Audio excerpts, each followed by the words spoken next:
CM Rekha Gupta Sultanpuri पहुंची और जहां डीयूएसआईबी डीडीए फ्लैट्स का निरीक्षण किया। सीएम के साथ मंत्री आशीष सूद और सांसद योगेंद्र चंदौलिया भी मौजूद हैं। ये बड़ी जानकारी रिनोवेशन के लिए आज सीएम जारी कर सकती हैं टेंडर।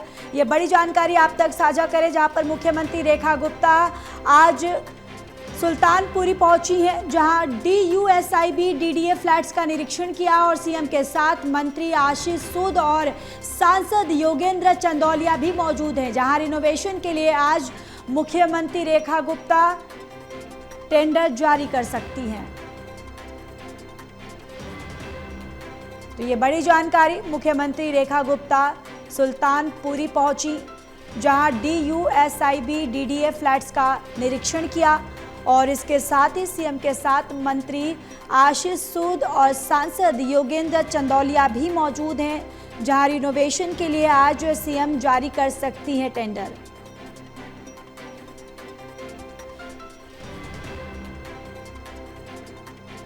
तो एक बड़ी जानकारी आप तक साझा करें, जहां पर मुख्यमंत्री सुल्तानपुरी पहुंची और ये तस्वीरों में भी आप देख सकते हैं कि मुख्यमंत्री सुल्तानपुरी पहुंची, जहां पर बीजेपी कार्यकर्ताओं ने मुख्यमंत्री का भव्य जोरदार स्वागत किया है। और इसके साथ ही डीयूएसआईबी डीडीए फ्लैट्स का मुख्यमंत्री रेखा गुप्ता ने निरीक्षण किया और सीएम के साथ मंत्री आशीष सूद और सांसद योगेंद्र चंदौलिया भी मौजूद हैं। जहां रिनोवेशन के लिए आज सीएम जो है वो टेंडर जारी कर सकती हैं।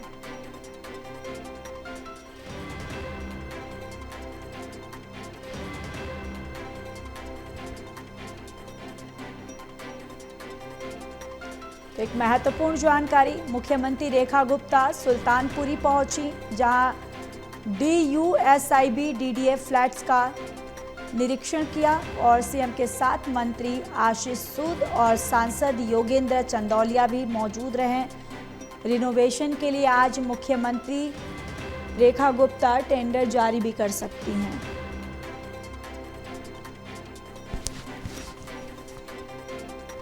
और देखिए तस्वीरों में, जहां पर मुख्यमंत्री जब पहुंची तो उनका फूलों का गुलदस्ता देकर एक भव्य तरीके से उनका स्वागत किया गया।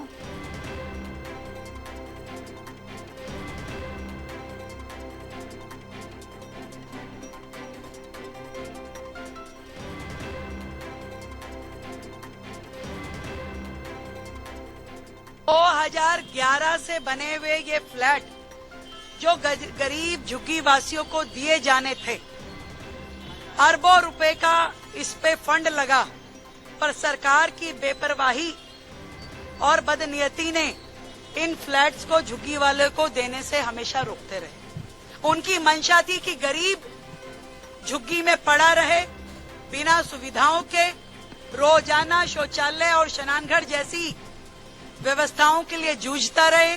वहां की बहन बेटी रोज अपमान का घूंट पी के जीती रहे, परंतु उन्होंने एक भी मकान को देने का प्रयास नहीं किया। आज ये 50,000 फ्लैट जो जर्जर अवस्था में हो गए हैं, जिनको फिर से करोड़ों रुपए खर्च करने की आवश्यकताएं खड़ी हो गई हैं, परंतु जनता की चुनी हुई भारतीय जनता पार्टी की सरकार जो दिल्ली में आज है, मन से ये चाहती है कि हर झुग्गीवासी को रहने के लिए छत मिले, घर मिले, बहन बेटियों को सुरक्षित माहौल मिले, सारी व्यवस्थाएं मिले, चाहे वो स्नान घर हो, चाहे शौचालय हो और चाहे सुरक्षा हो, चाहे बच्चों के खेलने के लिए पार्क हो और चाहे लाइट, पानी, सीवर की व्यवस्था हो। ये काम करने के लिए दिल्ली सरकार प्रतिबद्ध है। आदरणीय प्रधानमंत्री नरेंद्र मोदी जी के विजन और उनकी कही हुई बात कि हर गरीब को घर मिलेगा, उसको काम करते हुए उस विषय के लिए हम दिन रात काम कर रहे हैं। हर वो संभव प्रयास जो झुग्गी वालों के लिए मकान देने के लिए हो सकता है वो हम कर रहे हैं। हमारी पूरी टीम, हमारे सारे अधिकारी, हमारे मंत्री, हम सब लोग लगे हैं। हम चाहते हैं कि एक एक झुग्गीवासी को हम घर दें और इसीलिए हमने बिल्कुल सख्त दिशा निर्देश दिए हैं कि कोई भी एजेंसी हो, ये कह दिया गया है कि किसी झुग्गी को तोड़ने के लिए जाए ना। सरकार जब तक उन्हें पक्के मकान ना दे ले, तब तक हम नहीं चाहते कि किसी के भी करहाने की आवाज हमारे कानों तक आए। और ना ही विपक्ष की पार्टियों को इस तवे पे अपनी रोटी सेकने का अधिकार है। जिन्होंने वर्षों तक झुग्गी वासियों को एक मकान देने का प्रयास नहीं किया, आज वो झुग्गी टूटने पे रोते हैं, चिल्लाते हैं, गाली गलौज करते हैं।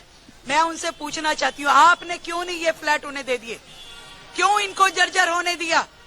ये काम हमें क्यों करना पड़ा? क्या आप हमारा इंतजार कर रहे थे कि भाजपा की सरकार आएगी और वो गरीबों को मकान देगी? दिल्ली में लगभग 10 लाख लोगों को मकान दिए जाने की आवश्यकता है, जो हमें लगता है।